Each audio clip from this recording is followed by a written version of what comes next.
In today's Welcome to the Night City, we're killing 4 books with 1 bullet because I can't talk about a single Chromebook, and I'm actually throwing in the Black Hand Street Weapons because it's a similar book that just isn't beefy enough to support its own video.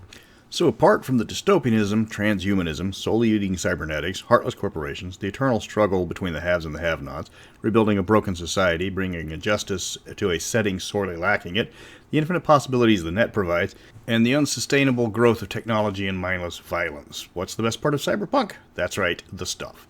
I'm Mr. Welch, and let's get you kitted out. The Chromebooks were a series of 4 different books, each with different amounts of new equipment for your edge runners. Black Hand Street Weapons is in a similar vein, but instead of equipments, it's just a massive compilation of every weapon from every single cyberpunk book in print, with a few exceptions. Chromebook 1 arrived in 1991, Chromebook 2 the year after. 1994 brought us number 3, and 1996 brought us number 4. The books were reprinted later with 1 and 2 compiled into a single book, and 3 and 4 compiled into the second book. They were compilation projects with no single author, but memorable for their covers featuring at first a chrome mannequin trying on a pink bra, and then later scantily clad women jacking into the net or a cyberbike. There's not a set format for the Chromebooks from edition to edition. All of them had a focus unique to them, bringing new equipment or options into the game. The first book introduced services available to edge runners, from walking your pet to parcel delivery to laundry delivery. Chromebook 2 introduced drones for starters, but more importantly full body conversions. Chromebook 3 gave us cyber pets and more powered armor, but it still sent you to maximum metal for the actual rules for power armor. It's famous for being the point where the Chromebook stopped introducing weapons except for the chain rip, though books like the Militech source book filled in weapons on that end. Chromebook 4 gave you several pages of extensive amounts of fashion common in cyberpunk, as well as the clothing creation system so you can get your own bulletproof headband that would become rather popular for obvious reasons. The first book set the standard for the rest, and the books refined the layout with each edition. It stands out as one of the only books in cyberpunk with a color section inside showcasing some sample fashions that you can buy, though nowhere near as extensive as the 4th book did. It gave the game several iconic items, including the most broken gun in the game, the Model F Cyborg Assault, that ignored armor and inflicted half stun damage, but never really explained what stun damage was. You'll find the Militech M31A1, an assault rifle with a 100-round magazine with a built-in grenade launcher, and any resemblance to the M41A pulse rifle from Aliens is purely intentional. The weapon has been confirmed in Cyberpunk 2077, so be sure to look out for it. The book also introduces us to the AV-9, a vectored thrust attack craft that becomes very common in the Cyberpunk universe in future books. There's also the Dragon, an attack helicopter that was redesigned, at least in appearance, in maximum metal, from a double-rotor Chinook to something more like a Soviet Hind for some reason. The book itself is broken into personal electronics, vehicles, cyberware, weapons, fashion, services, chip warehousing, and software. There's something for every single player, though, like I said, the layout is kind of all over the place. Chromebook 2 adds about a dozen pages while dropping the color section. The sections are changed as well as net programs, fashions, and housing is dropped. To replace them, you get full body replacements, exotic body mods, and black teams that can be used as friend, enemy, or plot hooks as necessary. There's a heavy focus on personal and portable computers in this book, which unfortunately has aged badly as the cyberpunk setting somehow never predicted smartphones.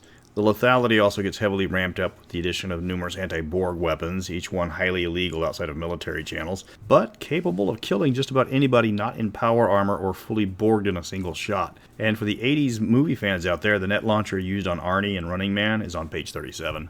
And that brings us to the reason people get the book, the full Borg conversion. In short, you have everything replaced possible except for the squishy internal organs you can't afford to lose. You have to get extra special therapy to reduce the humanity loss, or else this would be a one-way trip to cyberpsychosis, and even then it's beyond risky.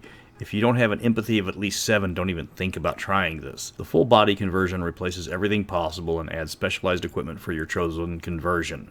You can now be RoboCop, RoboPilot, RoboFireman, RoboSoldier, and a host of others. Yes, this turns you into an emotionless tin can, but you are hyper-specialized in your field, and unlike power armor, you weigh substantially less, so you can actually walk across floors. The lesser alternative is the exotics in the back of the book, where instead of getting your parts replaced with pure metal, you get biosculpted into various fantasy creatures, anime catgirls or ubermensch.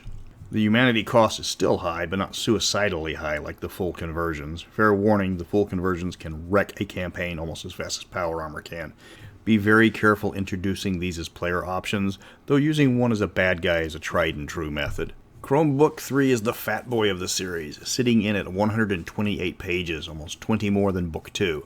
It cut a lot of categories out of the Chromebook line, with the contents just being gear, cyberware, pets, robots, computers, more conversions, and more power armor.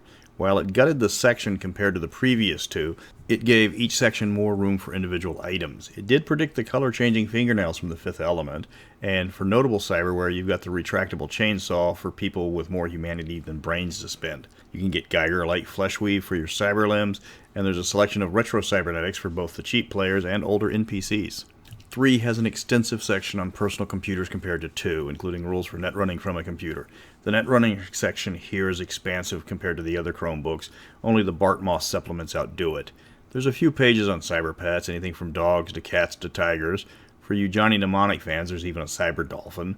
The rest of the book is devoted to big metal objects, from vehicles to, more importantly, customization. And you have more full conversions, several pieces of power armor, sans rules, and of course some multiple robot types for netrunners to utilize or weaponize. Then you get to Chromebook 4, and it's the baby of the group with just 80 pages, less than even Chromebook 1. Your sections are limited to basic equipment, cybernetics, net running equipment, biotech, over a dozen pages on vehicles, and the exhaustive fashion section. The theme of the book is customization, with several of the sections getting extra rules on how to customize the topic at hand. The sections on vehicles and fashion make up more than a quarter of the book by themselves, with cybernetics getting another quarter of the book. Chromebook 4 is the most famous for its fashion rules because everything it does goes into massive detail on them. You can buy custom clothing with a simple formula determining everything from material, fashion style, stopping power, and even the ability to interface to change the pattern. The price can go up to ridiculous levels, but if you've got a corporate or a rocker boy that has to be a trendsetter, the expansive rules can immerse you into the game all the better. So which one should you get? All of them. The single books are gone, but the compilations are up at the RTAL site as normal, though I think they're currently sold out at this time of the video. Don't quote me on that unless you check it out. Even on eBay, they don't cost much, and they're pretty easy to acquire. Don't spend the $900 the guy wants for Cyberpunk Chromebook 3, because he's not going to get it. The more stuff for your players, the better. I didn't talk much about Black Hands, but it's just a list of every weapon in the game with very few exceptions in a single book. That's a gimme buy if there ever was one. These are fantastic books that have something for all your players somewhere inside. Unless you want to include certain options from later books, I do suggest buying them in order. Next week, I'm taking on Listen Up, You Primitive Screwheads, the Game Master Guide that is considered by many to be one of the pinnacles of game design. So come back next week for that review.